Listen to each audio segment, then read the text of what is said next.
Hi, welcome back to The Basement. I'm Steve Lewis. For quite a while now, in fact, going back to the summer of 21 when the Feel Flows box set was released, I've been wanting to do an episode or two about Dennis Wilson's work in the early 70s, and today we're finally going to get to that. I think it's going to be a two-parter, and I'm realizing that I sort of inadvertently or unintentionally have separated it into kind of what was and what could have been. So in this episode, we'll talk largely about what was. Next episode will be what could have been, unreleased tracks, and speculation about what might have happened. So let's begin, and we're going to pick up with Dennis in 1970, which I realize is kind of coming into our story already in progress. Now, prior to 1968, the sum total of Dennis's songwriting credits on Beach Boy albums boiled down to a credit with Brian and Alan for having written the lyrics to South Bay Surfer, 2 credits with the rest of the group on spoken word pieces, Our Favorite Recording Sessions, and The Bull Session with Big Daddy, and 1 undistinguished solo songwriting credit for Denny's drums on Shutdown Volume 2. I think anybody would have seen these early songwriting credits as kind of throwing a bone to Dennis, maybe letting him get a little taste of that songwriting money, rather than as any sort of showcase for a burgeoning songwriting talent. In 1968, with Brian beginning to retreat, the rest of the group, of course, stepped up with writing and production, and probably the most surprising new songwriting contributor was Dennis. On the Friends album, Dennis gets co-credit with other members of the band on When a Man Needs a Woman and the title track. It's on the 2 Friends tracks co-written with Steve Kalinich, Little Bird and Be Still, that we first got a real glimpse of Dennis as a unique songwriting talent with his own style. Dennis continued to turn in good work on the 2020 album and the breakaway B-side Celebrate the News. Sometimes he composed by himself, more often he collaborated with others, notably his friend Greg Jacobson. By August 1970 and the release of the Sunflower album, 4 of the album's 12 tracks, 1/3 of the album, were basically Dennis tracks. 1970 is a good place to pick up the story because it's here in a lot of ways that Dennis begins to step out on his own. From August 13th well into October, Dennis filmed his co-starring role with James Taylor, Laurie Bird, and Warren Oates in Monty Hellman's 2-Lane Blacktop, which we talked about extensively in episode 36. On December 4th, 1970, Dennis issued a single in the UK, Holland, and France. Not coincidentally, I'm sure, these were the same territories that the Beach Boys were touring in late November and December of 1970, with 1 additional stop in Belgium. Dennis performed one side of that single, Lady, the B-side, on that tour. The Dutch single was available in a graphic sleeve with a yellow background. The French single had a picture sleeve, reusing Dennis's portrait from the inner sleeve of Sunflower. Oddly, the single also seems to have been released in New Zealand. Original copies of the single are hard to find and very pricey. I got my copy originally on the 1981 Australian import Beach Boys and Brian Wilson Rarities, which contains both sides of the singles in addition to some other kind of hard to find tracks. Of course, since then it's been issued on the Made in California box in 2013, and of course on the Feel Flows box set in 2021. In 1966, Caroline No had of course been released as a single under Brian's name, and in 1967 the Gettin' Hungry single was credited to Brian and Mike. But those tracks had also appeared on Beach Boy albums credited to the Beach Boys. This single is the closest thing we'd had to an actual solo release by a member of the band so far. Of course, solo is a relative thing here. Mike Love is co-credited as writing the A side, and the entire single is credited to Dennis Wilson and Rumbo. Rumbo, of course, being Beach Boy band keyboardist Daryl Dragon, who's credited as the arranger, while Dennis is credited as the producer. Dennis and Daryl had become good friends. Daryl, of course, would go on to worldwide fame in a couple of years as the hat-wearing half of the Captain and Tennille. Toni Tennille, who later was a member of the Beach Boys band herself, says in her memoir that she believes they bonded over music, with Daryl, the trained musician, able to write out the music that Dennis was improvising, and bonded over the fact that they had both been raised by difficult, to say the least, fathers. Whatever the case, I've always found it a little strange that Rumbo is credited on this single. In 1970, Daryl Dragon was pretty much an unknown entity, so his name was not going to be any kind of a draw, and being billed as Rumbo was unlikely to raise his profile. Maybe the credit was simply a gesture of gratitude by Dennis.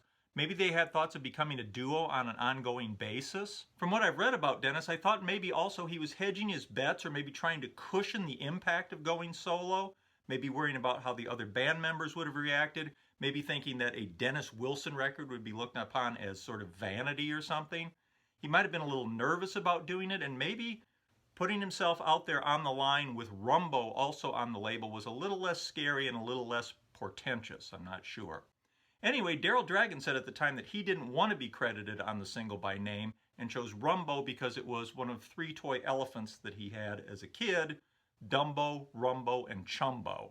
It's probably worth noting that when Daryl Dragon did achieve worldwide fame a few years later, he still didn't do it under the name Daryl Dragon, billing himself instead as the Captain. And it's a fame that Tony Tennille says he was never entirely comfortable with. In any case, getting back to the single, it is a pretty great record. The A-side, Sound of Free, as we mentioned, is co-written by Mike Love. The song had apparently been recorded under the working title of Settle Down in November of 1970, just a few days before Dennis left for the Beach Boys tour of the UK and Europe, and only about 3 weeks before the song's release there. In addition to Mike co-writing the lyrics, the track features Carl on guitar and a backing vocal from Brian, so this could just as easily have been released under the Beach Boys name. Mike explained the song's title as relating to the TM mantra, the sound a TM initiate is given to concentrate on to reach a freeing meditative state. The song opens with a nice, strong, driving feel in the 2 opening verses, followed by an interesting tempo change to the Mountains Are High section. Then it picks up the pace again for the Sound of Free section. I'm not exactly sure if you'd call that a chorus or not. Then it transitions to the verse that closes the single, with electric guitars high in the mix and the vocals muted. It never quite picks up the drive of those first 2 verses again. Maybe it was thought that the guitars would add excitement, but I'd have preferred them mixed lower with a return to the strong vocals that they had on those 2 opening verses. The single also begins to fade mid-verse, which I think also diminishes its impact a little bit. I think if they'd had one more strong chorus before going into that fade, it would have improved it a little bit. But that caveat on the ending aside, it's an excellent track, if a little unusual in its structure for a single A-side. It kind of reminds me of Celebrate the News in its unusual structure and feel. And even for a non-musician like myself, it's pretty easy to hear that Dennis was largely self-taught as a songwriter and generally started with picking out interesting chord sequences on the piano and then building from there. You can hear it particularly in tracks like Cuddle Up. And I don't mean that as a criticism. It gave him a unique style and sound, and he was extremely, extremely adept at finding beautiful and evocative ways to build a song. This is a big part of what makes his work different and memorable. The song on the B-side, Lady, also known as Fallen in Love, is credited to Dennis alone. This was recorded a year earlier in December 1969. This too could easily have ended up released under the Beach Boys name. In fact, it was a contender for inclusion on what became the Sunflower album. Apparently there was some overdubbing and sweetening of the track in November 1970 before its release as the B-side of Sound of Free. Like much of Dennis's work during this period, he said it was inspired by Barbara Sharon, his girlfriend in 1969 when Lady was written and recorded, and his second wife when it was released. We'll talk a bit more about her in the next episode. The song, of course, was also covered by American Springer under the title Fallen in Love, produced by Brian Wilson and David Sandler, and released as the B-side of Shyin' Away in April 1973. Dennis's version features a lush string section with a background of muted percussion and a few guitar flourishes. It threatens to become schmaltzy in a way that not even Barry Manilow ever would have dared, but Dennis's vocal gives it a seriousness and a gravitas, and it's got enough of a rock beat to lift it and keep it from falling into that trap. It's got a nice string arrangement by Daryl Dragon as well. It's an excellent track. In fact, talking to the press at the time, Dennis said that he preferred Lady to the A-side Sound of Free, but that EMI thought Sound of Free made a stronger A-side. I know Dennis did perform Lady in concert. I don't believe that the Beach Boys or Dennis ever performed Sound of Free in concert, but let me know if I'm wrong about that. In that same interview from November 25th, 1970, talking to the UK paper The Record Mirror, Dennis said that the single would be followed up with a solo album by next April to be called Poops or Hubba Bubba. Poops was apparently a pet name he shared with his wife, him being Big Poops and her being Little Poops. Dennis also went to pains during interviews on that tour to say he was not launching a solo career and that he would be doing his own records on his time off from being a member of the Beach Boys. Reading Dennis's interviews can be frustrating. Sometimes he uses them to promote a record or a concert, but apart from that, his reaction to interviews seems to depend entirely on his mood and his state of sobriety. Often he uses them to vent. Other times he seems to be putting the interviewer on either because he's annoyed or he's bored or he's in a good mood and goofing around. He also seems to sometimes drop in comments that he thinks he'll put in there just because somebody that he knows will think it's funny. I think the suggestion that he might call the album Poops or Hubba Bubba might have been a case of that. I've read interviews with Dennis that are almost incoherent, and I've read other interviews where he waxes very eloquently about his life and music.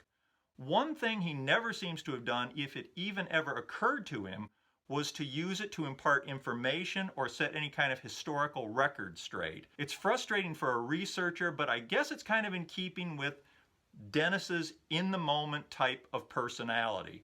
It does make it a little hard to figure out exactly where Dennis was going with some of this stuff, though. I found 2 clippings of short UK music paper reviews of the single online. Unfortunately, neither one of them gives the paper, the author, or the date, but they are kind of interesting.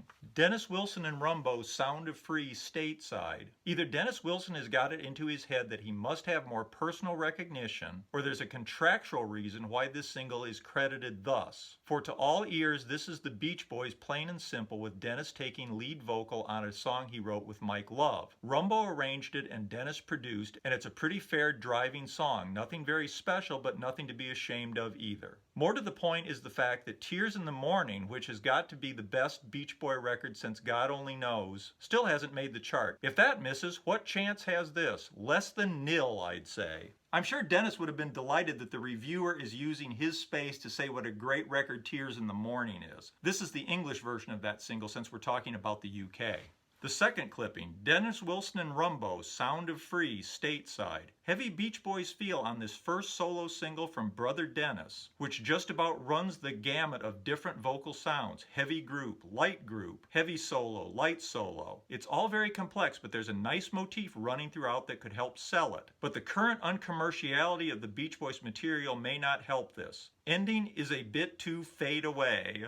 A couple of months later, on February 25, 1971, back in the USA, the Beach Boys taped an appearance on the David Frost Show, performing Dennis's Forever, Vegetables, and the B-side of Dennis's single, Lady. Apart from singing lead on 2 of the 3 songs, the interview portion of the show focused on the movie Two-Lane Blacktops, in which Dennis starred. Right around this same time, Esquire magazine's April issue was hitting the newsstands with a cover story on Two-Lane Blacktop, calling it its nomination for the Movie of the Year. It seemed that April would be the perfect time for Dennis to release his solo album. Unfortunately, the Two-Lane Blacktop movie was put back to July, and even then it only received limited distribution and promotion, apparently because the studio brass didn't like it. The single Sound of Free and Lady didn't chart, and there was no solo album under any title released. The rumors that Dennis was leaving the Beach Boys persisted. Dennis was basically absent from Surf's Up and contributed 2 tunes to Carl and the Passions and 2 to Holland, all with co-writers. To the outside observer, it appeared that Dennis had kind of peaked in 1970, and all the talk about a solo album was just that, talk. Of course, as history has shown us, and as the Feel Flows box set made plain, there is much, much more to Dennis's work in the early 70s than that, and we will talk about that work in depth in our next exciting episode. Hope you enjoyed this. Please comment and like and subscribe. Really appreciate that. Hope to hear from you, and we will see you next week when we talk about Dennis's unreleased work from the early 70s. Thanks. Bye.